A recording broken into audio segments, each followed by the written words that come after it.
In just the last few hours, as we reported moments ago in the show, the Israeli prime minister addressed both chambers of Congress, telling them to continue to back the Israeli war in Gaza after the Hamas terror attack against it on October 7th. But you know what? A lot of seats in that chamber. You couldn't really tell from TV, but a lot of them were empty.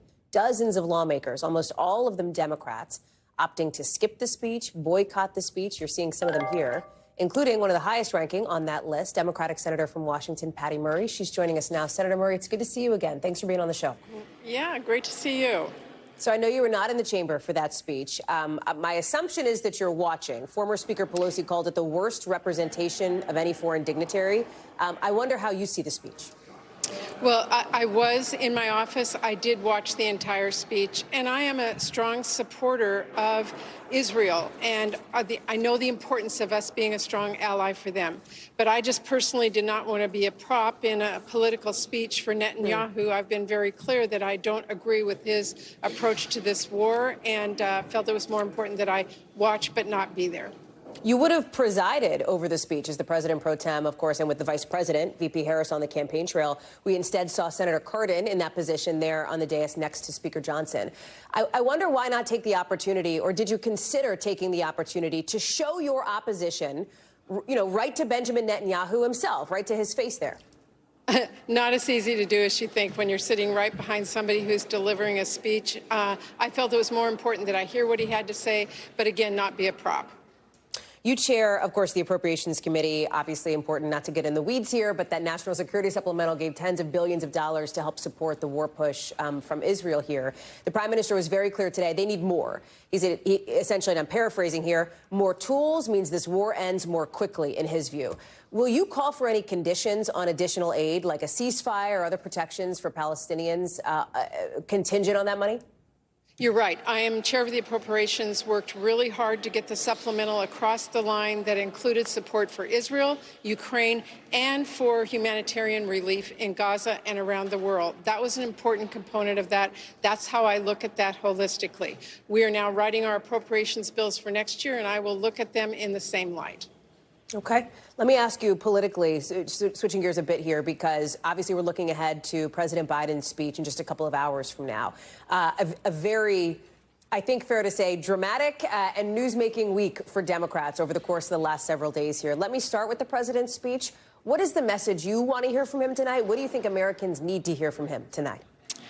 I think the president tonight will set the tone for what he needs to accomplish the rest of this year. We've got a lot of work to do, but also the sort of passing of the torch and what he sees as the opportunities are. I'll share with you a story that is just really coming to my mind right now.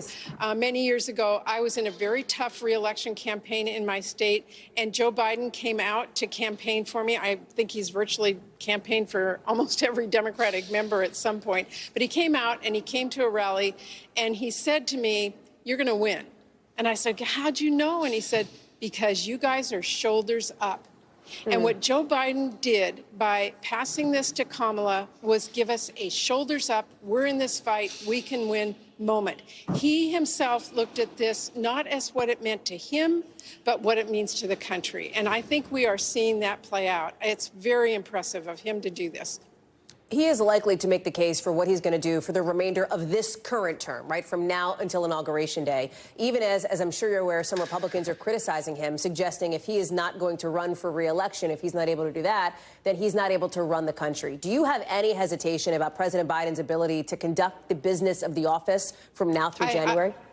I have none. He is very intent on making sure we finish all of our appropriations bills, which means our spending bills, how we're going to shape the budget of the future, how we're going to make sure we deal with the disasters in this country, and how we make sure that we are doing the right kinds of things that our country needs right now. Setting it up for next year when we will be looking at what a new president will bring to us.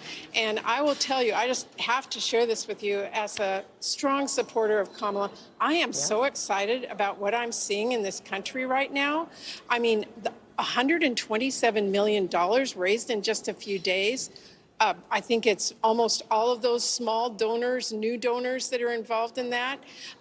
Over 100,000 volunteers. You know, this is not about politics. This is a movement we are seeing. And I know exactly why. Because Kamala brings to our country a vision for the future that really helps general average Americans think, hey, this is about me. Will I have childcare? Will I be able to go to work and enjoy this economy and be able to take care of my family? Critically, will I, as a woman and someone who supports women, be able to make my own health care choices? She is just really bringing a dynamism to this campaign right now that I think just really propels us into next year, where we can really take on some of these fundamental issues that are so important in our country today for the generations to come and for all of us who care deeply about them. I want to get back to that energy question, but just very quickly, Senator, do you believe it was the right move for President Biden to step off the ticket? Were you happy to see that? You know, I will tell you this. What Joe Biden did was really contrary to what he heartfelt cares about, and that's being a contributing member as president, formerly a senator, to our political process. But he put that aside for the good of the country. And I contrast that with the Republicans, and I watched them and I saw the convention, and it was all about Trump and his own personal issues that he wanted retribution for, and going back and all of that. And Trump talked about himself. His supporters talked about himself, Donald Trump. Joe Biden did this for the country, for the future, for our families, not for himself. That, to me, is just a huge contrast, and one that I believe is really welcomed in this country at this time.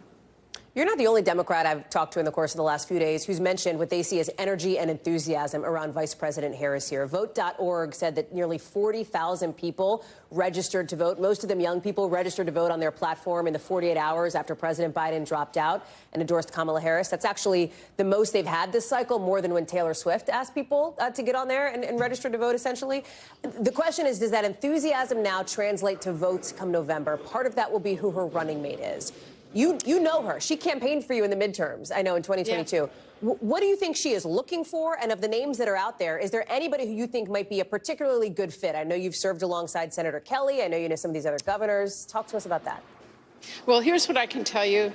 Kamala really understands what the future looks like and what she has to do in order to move our country to a better place economically. Like I said, childcare, family leave, the issue of choice, giving families the ability to really move ahead. She understands about bringing people together, and I am confident that she will do her homework, as she always does, and make a competent, clear decision about who her vice president is, and I trust her on that.